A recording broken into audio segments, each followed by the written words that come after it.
Good morning, dear students. Now we are going to start chapter 14, packaging of DNA into chromosomes.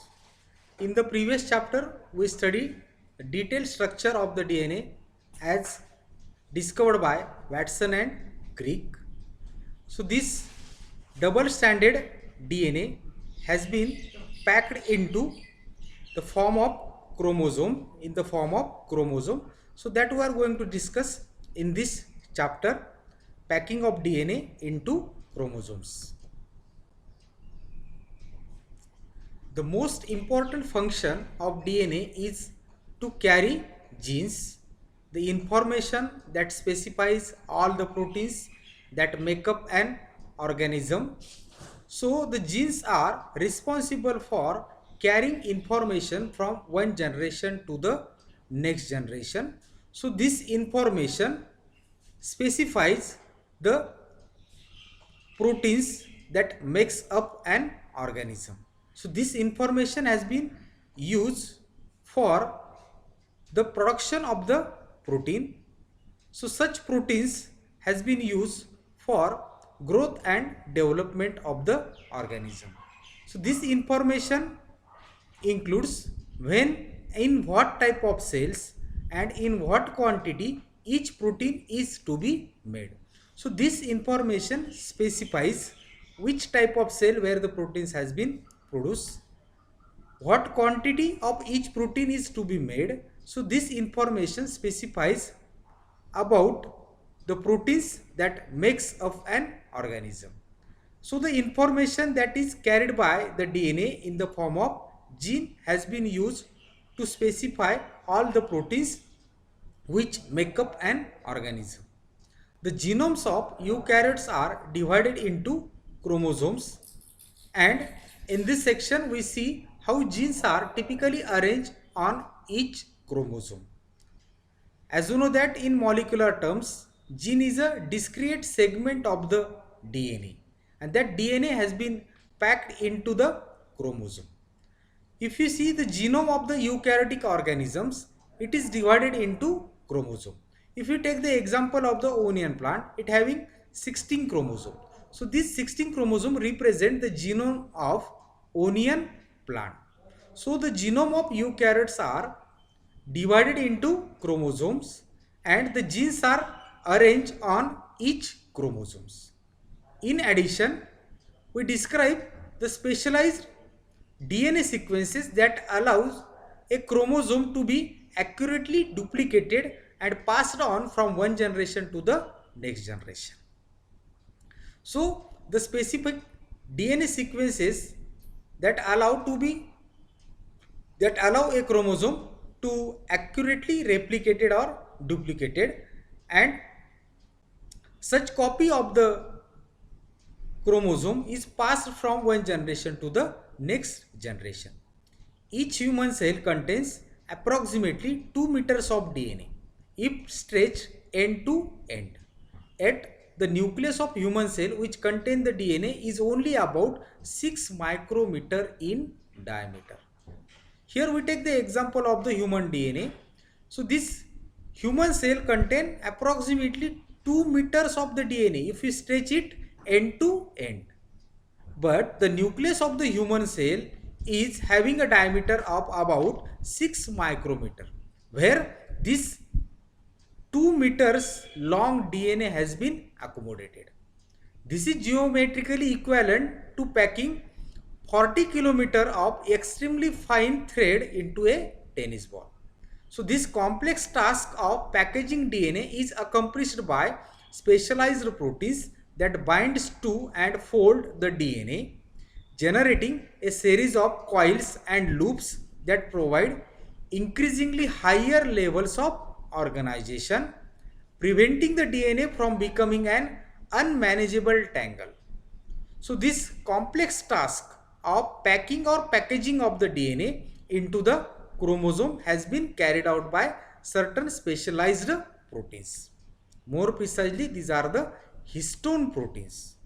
So the packaging of the DNA approximately 2 meters into a nucleus having a diameter of 6 micrometer is a very complex task. So during this packaging of the DNA, the specialized protein binds to and fold the DNA, generating a series of coils and loops that provide increasingly higher level of organization, preventing the DNA from becoming an unmanageable tangle. Amazingly, although the DNA is very tightly folded, it is compacted in a way that it allows to easily become available to many enzymes in the cell that replicate it, repair it, and use its gene to produce proteins. So the higher level of organization and packaging carries the DNA to be folded very tightly. It has been arranged in a compact way. At the same time, it allows to become easily available to many enzymes in the cell that replicate the DNA, repair the DNA, and use its gene to produce the proteins. So this packaging of the DNA into the chromosome we are going to study in detail in this chapter. Okay. So as you know that every human cell contains over 2 meters of DNA packed into the nucleus of 5 to 20 micrometer in diameter. To achieve this, the DNA is packaged into in a highly ordered process. This allows condensation of the DNA but still enables replication and transcription machinery access. Several groups of proteins, these are specified proteins, are involved in the condensation of the DNA. For example, H2A, H2B, H3 and H4. These are the histone protein. So in this diagram we can see this is a double helical structure of the DNA that possesses two strands, two polynucleotide chains that are wrapped around each other. So this packaging of the DNA into the chromosome, here at the last there is a chromosome. So this packaging of the DNA into the chromosome has been carried out in a highly ordered process. So all these processes allows condensation of the DNA but still enables replication and transcription machinery access. So here this long thread like DNA has been packed into a nucleosome. So this structure beads on a string has been seen. Then next to the next level of condensation is the 20 nanometer solenoid, then 300 nanometer loops, then 700 nanometer rosette, and finally 1400 nanometer chromosome, that is the metaphase chromosome. So this packaging of the eukaryotic DNA into the chromosome has been occurred in a series of ordered processes. At the same time, it allows replication and the transcription of the DNA also. Several group of proteins are involved. More precisely, these are the histone proteins in the condensation of the DNA. For example, H2A, H2B, H3 and H4. Okay. So this figure you should remember while studying the packaging of eukaryotic DNA into the chromosome. At each ordered process we may recall this diagram. So the first one level of the packaging is the beads on a string level. So the levels of DNA condensation within the eukaryotic chromosome, here we discuss the first level of DNA condensation occurs when 146 base pair of DNA is wrapped around histone proteins named as nucleosome. So here we can see this nucleosome. This is the DNA which is wrapped around the histone protein. So the first level of DNA condensation where 146 base pair of the DNA is wrapped around histone proteins known as nucleosome. So this structure here we can see This is the nucleosome where the DNA has been wrapped around the histone protein. It contains two copies, each its core proteins H2A, H2B, H3 and H4. These are the histone proteins. The DNA is wrapped twice around a histone core. So here we can see this is the histone core where the DNA is wrapped twice around a histone core to form the beads on a string level of packing termed as chromatin. So this structure it is called as chromatin, where the DNA is wrapped twice around a histone core to form the beads on a string level of packing termed as chromatin. This produces a fiber approximately 11 nanometer in width. If you see the diameter, if you see the width of this nucleosome, it is 10 nanometer. So this beads on a string level of packing we can see here as the first level of condensation, where the width of the chromatin it is 11 nanometer. Remember this 11 nanometer width. Okay. Next level of packaging here. The second level of chromatin condensation is the arrangement of the nucleosome into a 30 nanometer chromatin fiber where 6 nucleosomes per turn are found. So these nucleosomes are come close to each other. So each turn possesses 6 nucleosomes where the DNA has been wrapped twice on the histone protein.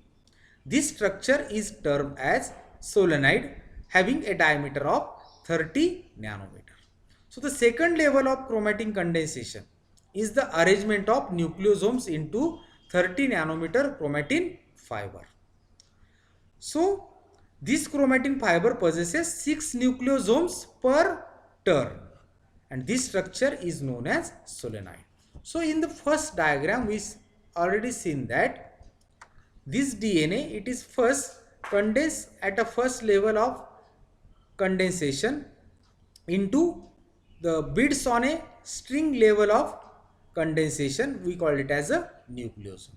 Further, it has been compacted to produce a solenoid having a diameter of 20 nanometer or 30 nanometer, and each turn here we can count the number of nucleosomes 1, 2, 3, 4, 5 and 6. So each turn of this chromatin possesses 6 nucleosomes having a width or a diameter of 20 nanometer. So this level we are discussing. So after solenoid, here we can found the loops, then the rosettes and finally the metaphase chromosome. We started here from the DNA double helix, then the nucleosome, then beads on a string level of condensation having a diameter of 10 nanometer. Next to this is the solenoid, then 300 nanometer loop, then 700 nanometer chromatid, and finally the metaphase chromosome having a width or a diameter of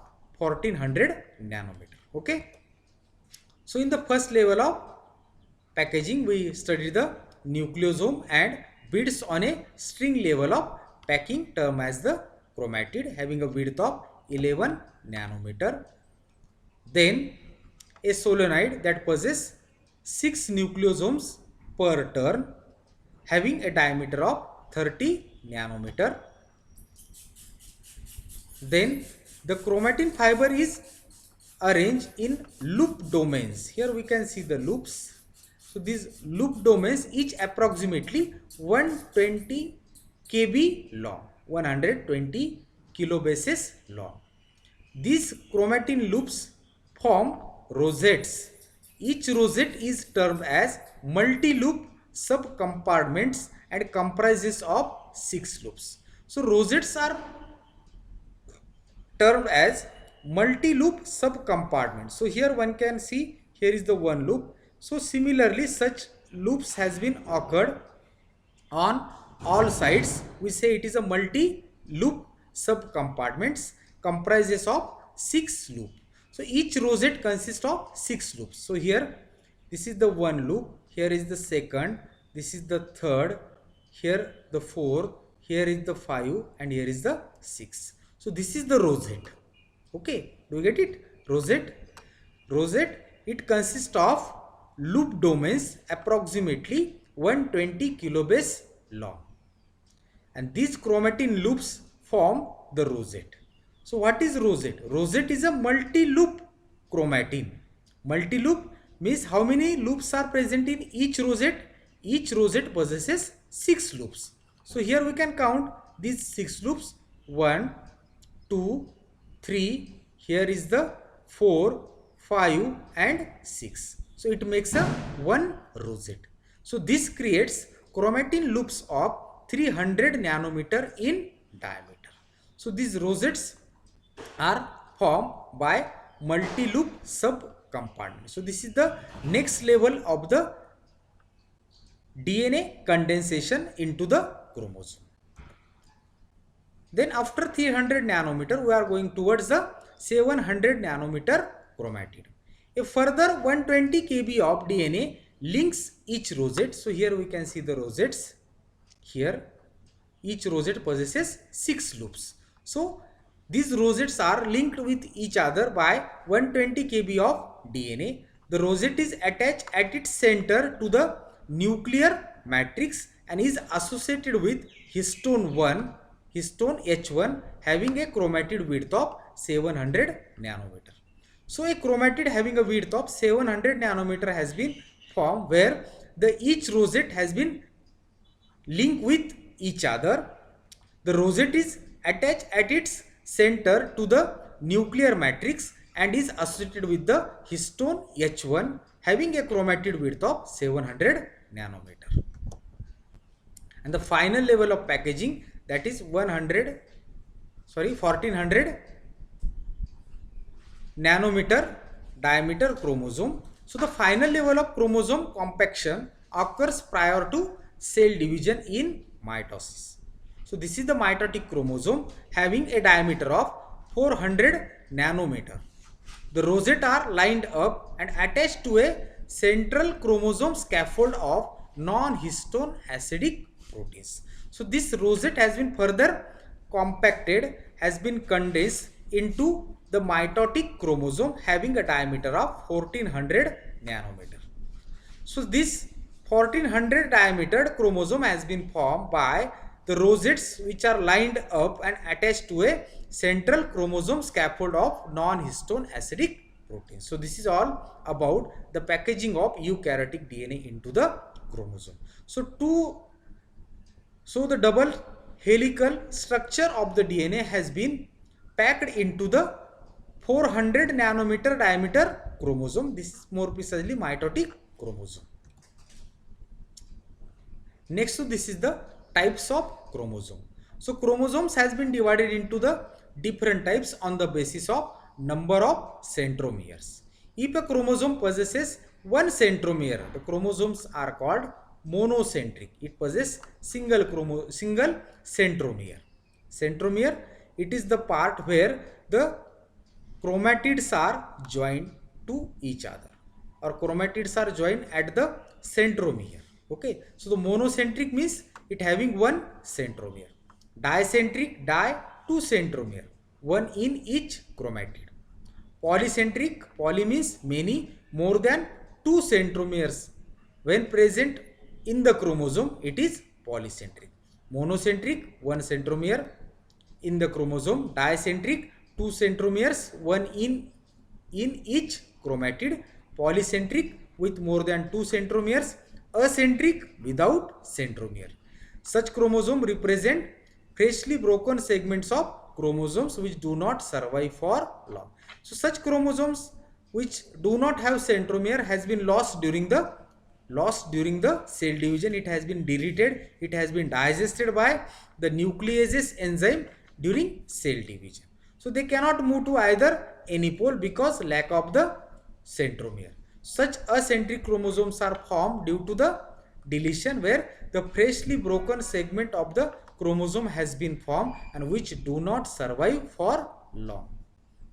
Last one is the diffused or non-located. So diffuse or non-located, where the centromeres are distributed throughout the length of the chromosome.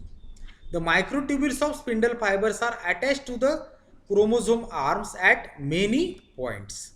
The diffused chromosomes are found in insects, some algae, and some groups of the plant. So these are the various types of chromosome: monocentric, dicentric, polycentric, acentric, and finally last one is the diffused chromosomes. Okay. So these types are made on the basis of number of centromeres. Another one criteria for making the different types of chromosome. So types of chromosome based on the position of centromere. Here the position of the centromere has been considered for making various types of the chromosome. First one is the telocentric. Here telocentric, the centromere occupying a terminal position. So the chromosome is telocentric. So such chromosomes are rod-shaped chromosomes with a centromere occupying a terminal position. So this is the centromere which occupying the terminal position, where one arm is very long and the other arm is absent. Here the chromosome having only one arm which is very long, while its other arm is absent because centromere is present at the terminal position. So the chromosome looks like rod shape. Next type is the acrocentric. Here these are rod shaped chromosomes having subterminal centromere. Here we can see the subterminal position of the centromere. Here is the terminal, here is the subterminal, as a result of which one arm is very long and the other is very small. So such chromosome having two arms, one is very small and one is very long, and the position of the centromere is subterminal. Okay, and the type of chromosome is acrocentric. Telocentric, terminal position of the chromosome. Acrocentric, subterminal position of the chromosome, produces two arms, one long arm and one very small arm. Two more types, submetacentric. So here the centromere is slightly away from the midpoint. So at the initial type, that is telocentric, the centromere is at the where it is at the terminal position, then it becomes subterminal, then centromere moves towards the midpoint. So submetacentric chromosomes are J or L-shaped chromosome with centromere slightly away from the midpoint, so that the two arms are formed which are unequal. One is long, one is short, but they are unequal, they are not similar. Unequal arms are formed because of the centromere is slightly away from the midpoint. Such chromosomes are submetacentric, which are J or L shaped. Okay, J, capital letter J or L shape. So such chromosomes are formed because of the centromere slightly away from the midpoint. It produces two unequal arms. Last one type is a metacentric. These are V-shaped chromosomes in which centromere lies in the middle of the chromosome. So here we can see the centromere is present at the middle of the chromosome, so that the two arms are almost equal. So two almost equal arms are formed because of the position of the centromere. The position of the centromere, in this case, it is in the middle of the chromosome. So chromosome is V-shaped. So this type of chromosome is a metacentric chromosome. So this is all for today. So in this chapter we studied the packaging of the DNA into the chromosome and the different types of the chromosome, both based on the number of centromere and the position of the chromosome. More important, it is the position of the centromere. The type of the chromosome is telocentric, acrocentric, submetacentric and metacentric. So in case of telocentric, the centromere occupying the terminal position. In acrocentric, subterminal centromere. In submetacentric, centromere is slightly away from the midpoint, and in metacentric, the centromere lies in the middle of the chromosome. So this is all for today. This ends our 14th chapter, packing of DNA into chromosome. Okay. Thank you. Stay home. Be safe.